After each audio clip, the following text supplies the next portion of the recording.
Bapak-bapak mungkin pernah ditanya orang hal-hal yang sifatnya secara sekilas pertanyaan padahal dia tidak.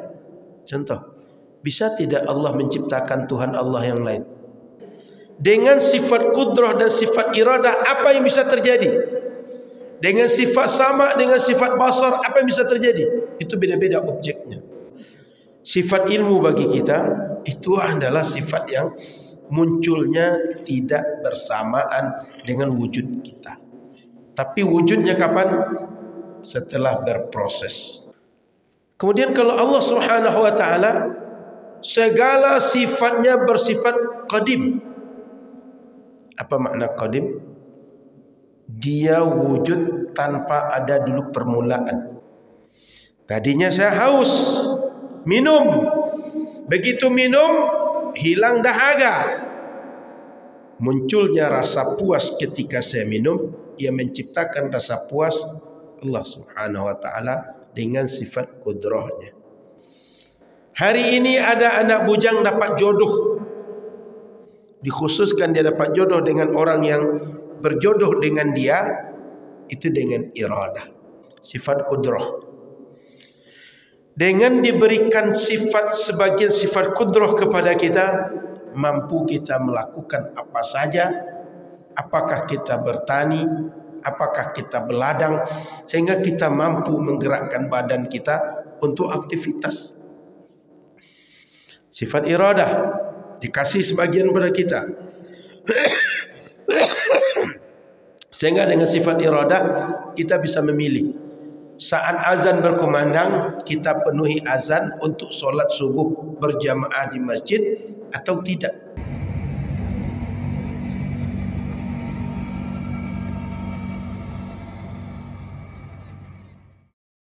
Di bulan yang lalu saya mengulas tentang sifat-sifat salbiyah. Yang waktu itu karena kasus ada yang mengklaim bahwa ketika Nabi Muhammad Isra Mi'raj itu menjadi bukti bahwa Allah ada di langit. Masih ingat ya? Bulan lalu saya membahas itu. Lalu saya sebutkan bahwa klaim itu tak sesuai dengan fakta. Dari mana dasarnya? Dari sifat-sifat Allah, sifat qidam, sifat baqa, mukhalafatuhu lil hawadis, qiyamuhu binafsihi. Kita jabarkan di bulan yang lalu. Subuh ini saya tambahkan dengan sifat ma'ani.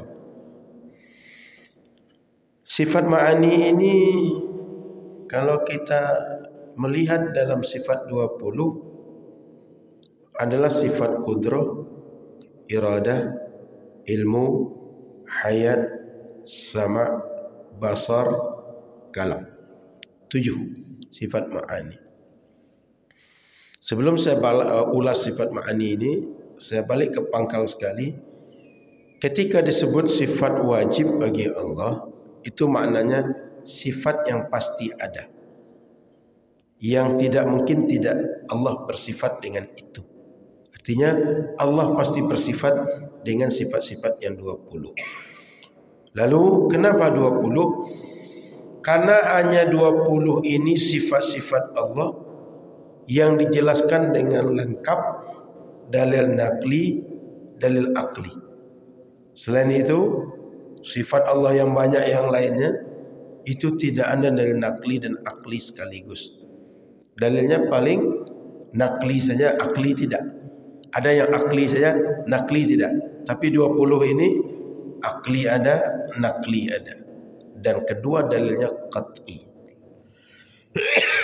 Maka membatasi sifat 20 bukan karena hanya segitu sifat Allah, tapi dalil yang lengkap nakli dan akli hanya ada di sifat 20. Itu. Jadi ahlu sunnah tak membatasi sifat Allah hanya 20, tapi yang lengkap dalilnya nakli dan akli hanya 20 itu. Sifat ma'ani. Apa yang maksud dengan sifat ma'ani? As-sifatul lati hiya mawjudatun fi nafsiha sawa'un kanat hadithah aw qadimah. Fa kullu sifatin mawjudah fi nafsiha fa innaha tusamma fil istilah sifatan ma'nan. Bapak Ibu yang dirahmati Allah Subhanahu wa taala, sifat ma'ani itu kata para ulama sifat yang sifat itu pasti ada pada yang disifatinya.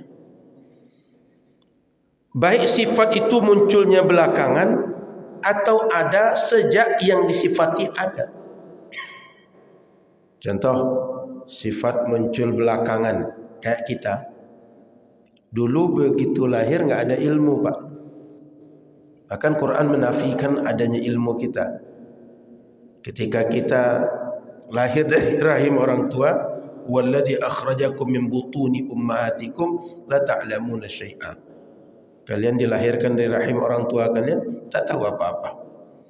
Maka begitu anak lahir, mau diapakan orang tuanya, anak tak bisa pilihan. Dia ngikut aja. Baik orang tua mengarahkan, benar mengarahkan, anak akan terbawa baik, terbawa benar. Dia tak bisa membantah. Salah orang tua, anak terbawa salah. Apapun warna diberikan orang tua, itulah diterima anak. Kenapa? Anak kosong, tak tahu apa-apa. Maka Bapak Ibu dirahmati Allah, sifat ilmu bagi kita itu adalah sifat yang munculnya tidak bersamaan dengan wujud kita. Tapi wujudnya kapan? Setelah berproses. Bahkan kita baru lengkap atau dianggap sempurna nalar kita untuk bisa diisi kalau balik. Sebelum balik belum. Maka Bapak Ibu rahmati Allah, kita ini berilmu berproses. Jangankan berilmu, melihat saat kita baru lahir itu daya lihat kita enggak sama dengan melihat sekarang. Termasuk indera kulit merasa dan semua yang potensi di badan kita itu munculnya tidak langsung begitu kita wujud sifat itu ada, enggak. Kemudian kalau Allah Subhanahu wa taala segala sifatnya bersifat qadim. Apa makna qadim? Dia wujud tanpa ada dulu permulaan. Dia wujud sejak wujudnya Allah, sehingga tidak muncul belakangan. Karena kalau sifat Allah hadis, artinya dia muncul belakangan, berarti sebelumnya tak ada sifat. Jika sebelumnya tak ada sifat lalu muncul sifat, berarti ada yang menjadikan sifat itu ada. Saya ulang. Tadinya tak ada air di sini, lalu diantarkan air ke sini, maka ada yang menyebabkan air di sini. Paham nalarnya? Jika tadi Allah tak punya sifat, lalu setelah rentang waktu tertentu punya sifat, berarti ada yang menjadikan sifat itu bagi Allah. Berarti Allah Subhanahu wa taala yahtaju ila muhdits. Allah butuh kepada yang menyebabkan dia punya sifat yang baru muncul tadi. Maka Allah Subhanahu wa taala dia segala sifatnya qadim. Sebab kalau muncul belakangan, maka sifat yang belakang muncul itu diadakan oleh selain Allah Subhanahu wa taala. Fa kullu sifatin mawjudatin fi nafsiha, setiap sifat yang ada pada yang disifati oleh ulama disebut dengan sifat makna. Karena sifat ini 7, sifat makna lalu menjadi sifat ma'ani. Tunggal makna, kalau lebih dari 2 ma'ani, bentuk pluralnya ma'ani. Maka sifat Allah yang betul-betul ada pada Allah, kalaulah kita dibukakan untuk bisa melihat, nampak oleh kita. Seperti apa sifat itu? Bagaimana dia beroperasi? Bagaimana dia punya efek kepada yang lainnya? Maka sifat ma'ani itu sifat yang betul-betul ada dan dia aktif dan dia menjadi fungsional perbuatan Allah kepada makhluk Allah Subhanahu wa taala. Contoh sifat ma'ani tadi kudrah. Apa fungsi kudrah itu? Kata ulama akidah, sifatun qadimatun qa'imatun bi dzatihi ta'ala yujidu biha wa yu'dim. Fungsi sifat kudrah itu menjadikan yang tak ada menjadi ada, yang ada menjadi tidak ada. Kita awalnya tak ada sebagai makhluk. Lalu Allah ciptakan kita. Dia ciptakan kita menjadi makhluk dengan sifat kudrah. Tadinya kita sakit, tidak sehat, lalu Allah ciptakan sehat untuk kita. Sehat itu diciptakan Allah dengan sifat kudrahnya. Tadinya saya haus, minum. Begitu minum, hilang dahaga. Munculnya rasa puas ketika saya minum. Ia menciptakan rasa puas Allah Subhanahu wa taala dengan sifat kudrahnya. Tadinya tisu ini kalau saya bakar dengan api, dia terbakar. Ketika terbakar tisu oleh api, ia menciptakan terbakar itu Allah Subhanahu wa taala dengan sifat kudrahnya. Maka kalaulah dibukakan kepada kita sifat kudrah itu, nampak oleh kita bagaimana api membakar tisu. Maka sifat wujudiyah, sifat ma'ani itu sifat wujudiyah. Wujudiyatun fi nafsiha. Nampak dia, ada dia sifat itu. Beda dengan salbiyah. Salbiyah itu cuma sekadar mensifati sifat-sifat karakteristik sehingga bisa membedakan mana Allah, mana yang bukan Allah. Contoh sifat salbiyah, Allah wahdaniyah, bahwa Allah itu Tuhan yang esa, tunggal. Bahwa Tuhan selain Allah tidak tunggal, tapi Allah tunggal. Cuma ketika kita pahami sifat wahdaniyah, sifat esa, kita tidak memahami yang lain kecuali Allah Subhanahu wa taala. Dia tak sama dengan makhluknya. Kita tak memahami yang lain kecuali Allah tak dinisbahkan sifat yang tidak patut kepada dia.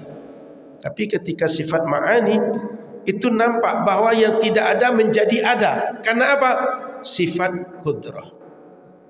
Wahdaniyah tidak menjadikan yang tak ada menjadi ada, sehingga tidak nampak efeknya. Tapi dengan salbiyah kita tahu mana Tuhan yang hak, mana Tuhan yang batil. Contoh kedua sifat ma'ani, sifat iradah. Apa fungsi iradah itu? Sifatun qadimatun qa'imatun bi dzatihi ta'ala yukhassisu biha bi ba'di ma yajuzu. Jadi Allah Subhanahu wa taala ketika memiliki sifat iradah, fungsinya adalah mengkhususkan kepada makhluk satu di antara beberapa yang jaiz terjadi dengan dia. Jaiz artinya bisa terjadi, bisa tak terjadi. Contoh dari segi kelamin. Saya ini sebelum jadi laki-laki dulu itu bisa mungkin jadi laki-laki, bisa jadi perempuan. Lalu Allah jadikan saya perempuan atau laki-laki itu dengan sifat iradah. Hari ini hujan turun di tempat kita atau tidak, dijadikan tempat kita hujan, tempat orang tidak, itu dengan sifat iradah Allah. Dikhususkan hujan hanya di sini. Hari ini saya ada rezeki atau tidak, dikhususkan saya dapat rezeki, itu dengan sifat iradah. Orang tak dapat, saya dapat dengan sifat iradah. Hari ini saya sehat, dikhususkan saya sehat dibanding orang lain yang tak sehat dengan sifat iradah. Hari ini ada anak bujang dapat jodoh, dikhususkan dia dapat jodoh dengan orang yang berjodoh dengan dia, itu dengan iradah. Karena kan misal laki-laki dengan perempuan, perempuan itu kan semuanya sama, bisa dinikahi dia, selain yang dilarang oleh syariat. Tapi Allah jadikan dengan si fulanah itu dengan iradah Allah, dikhususkan dia berjumpa jodohnya dengan si fulan. Maka sifat Allah Subhanahu wa taala iradah ini wujudiyah, nampak. Orang yang tak berjodoh menjadi berjodoh dengan si fulan. Termasuk pagi ini kita bisa hadir di Masjid Muhajirin, atau tidur di rumah, atau bermain, atau jogging, atau nonton, juga dengan iradah Allah Subhanahu wa taala. Maka Bapak Ibu yang dimuliakan Allah Subhanahu wa taala, pagi ini kita bisa berbagai aktivitas, tapi kita mengaji dengan iradah Allah Subhanahu wa taala juga. Maka sifat ma'ani itu sifat yang menampakkan kesempurnaan Allah, dan dengan sifat ma'ani dia melakukan berbagai apa saja kepada makhluknya. Dan semua sifat Allah Subhanahu wa taala itu dilakukan Allah sejak qadim sampai hari ini kepada makhluknya. Sehingga Quran mengatakan kullu yaumin huwa fi sya'n. Allah selalu mengurus makhluknya. Jadi jangan dikira karena sifat-sifat Allah itu bersifat qadim, sebelum ada makhluk semua sifatnya sudah berfungsi, lalu setelah makhluk ada dia akan seperti autopilot. Tidak. Allah tidak lagi melakukan apapun kepada makhluk. Tidak. Allah Subhanahu wa taala dia fa'alul lima yurid. Dia lakukan semua yang menjadi iradah dia. Maka Bapak Ibu yang dirahmati Allah Subhanahu wa taala, sifat nafsiyah, sifat ma'ani itu adalah sifat yang wujud pada zat Allah, dan semua sifat itu adalah sifat mutlak dari Allah Subhanahu wa taala yang dia tidak ada illahnya, tak ada dasar, tak ada sumber, tak ada alasannya. Kok Allah bersifat begitu? Tidak. Tapi itu adalah sifat kesempurnaan dia. Maka Bapak Ibu yang dimuliakan Allah Subhanahu wa taala, sifat-sifat ma'ani itu sifat menunjukkan kesempurnaan Allah. Dan sifat itulah yang juga diberikan kepada makhluk sebagiannya. Sehingga dengan sifat itu sebagian diberikan pada makhluk, kita hari ini bisa menjalani kehidupan kita.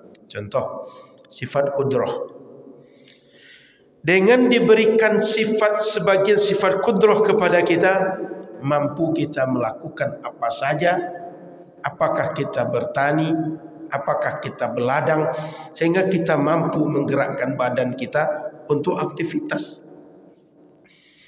Sifat iradah dikasih sebagian pada kita. Sehingga dengan sifat iradah kita bisa memilih. Saat azan berkumandang, kita penuhi azan untuk solat subuh berjamaah di masjid atau tidak. Dengan sifat iradah, Ramadan datang, kita puasa sebulan penuh atau tidak, kita pilih melaksanakan puasa. Ketika musim haji datang, kita pilih menjalankan ibadah haji sebagai ketaatan dari syariat. Dengan apa kita milih? Iradah yang Allah berikan ke dalam diri kita. Maka sifat qudrah dan iradah dan sifat ma'ani yang Allah berikan kepada kita, itu seandainya sifat itu tidak diberikan aturan oleh syariat dengan Quran dan Sunnah, itu manusia bisa lalim, bisa zalim dia. Kenapa? Kemampuan dia bisa mengeksploitasi orang lain. Yang kuat bisa memakan yang lemah, yang kuat bisa menindas yang lemah. Maka oleh Allah tak dikasih sifat ma'ani itu saja, dikasih panduan bagaimana menggunakan. Maka ada wahyu, ada Quran, ada sunnah. Tidak hanya Quran dan sunnah, dikirim Nabi dan Rasul menjelaskan maksud Quran dan sunnah, sehingga syariat itu dipahami dengan baik, dijalankan dengan benar oleh umat Nabi Muhammad sallallahu alaihi wasallam. Terakhir penutup kajian pagi ini, sifat-sifat Allah yang ma'ani itu objeknya beda-beda. Artinya Dengan sifat kudrah dan sifat iradah, apa yang bisa terjadi? Dengan sifat sama, dengan sifat basar, apa yang bisa terjadi? Itu beda-beda objeknya. Artinya, kalau sifat kudrah dan iradah hanya berlaku pada ranah mumkinat saja, pada ranah yang jaiz saja. Kalau masih ingat bapak-bapak, hukum akal manusia itu cuma 3. Wajib, mustahil, jaiz. Wajib pasti terjadi, mustahil pasti tak terjadi, jaiz bisa terjadi, bisa tidak. Wajib pasti iya, mustahil pasti tidak, jaiz bisa iya, bisa tidak. Kudrah iradah hanya berlaku pada yang jaiz saja, tidak berlaku pada yang pasti ada, tidak berlaku pada yang tidak pasti ada. Saya ulang, yang kudrah iradah hanya berlaku pada yang jaiz saja, tak berlaku pada yang wajib, tak berlaku pada yang mustahil. Kita tengok efeknya apa. Bapak-bapak mungkin pernah ditanya orang hal-hal yang sifatnya secara sekilas pertanyaan, padahal dia tidak. Contoh, bisa tidak Allah menciptakan Tuhan Allah yang lain? Paham? Allah ini ciptakan lagi Tuhan Allah satu lagi. Bisa tidak? Kalau paham konsep barusan, itu Allah pasti tak menciptakan Allah yang baru. Kenapa? Kalau Allah menciptakan Allah yang baru, berarti wujudnya Allah tak wajib. Wujudnya Allah itu adalah bersifat jaiz. Bisa ada, bisa tidak ada. Dengan sifat kudrah menjadi ada. Maka Allah Subhanahu wa taala sifat kudrahnya, sifat iradahnya hanya berlaku untuk yang ranahnya jaiz saja. Tak berlaku pada yang wajib, tak berlaku pada yang mustahil. Lalu mungkin ada anak-anak yang mungkin dengan nonton-nonton dia bertanya, "Pa, mungkin tidak Allah menciptakan ada benda berat sekali, tak bisa Allah ngangkatnya?" Kan anak-anak bisa berimajinasi yang sangat-sangat bebas karena mereka tidak punya aturan berfikir.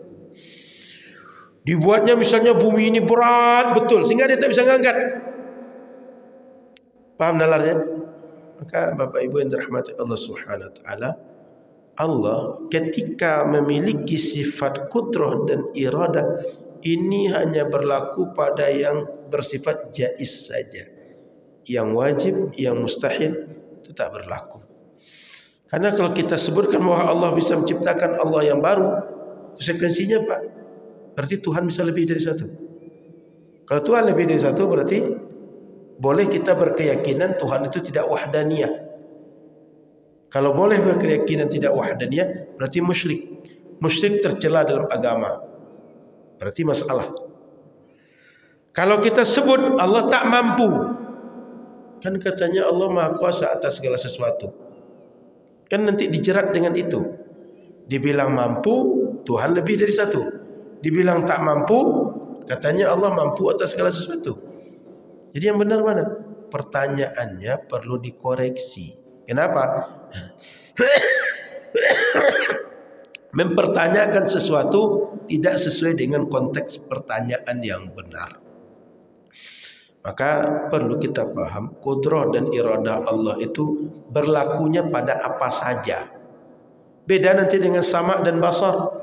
Kalau sama dan basar kullal mawjudat, semua yang wujud itu bisa Allah dengar, bisa Allah lihat.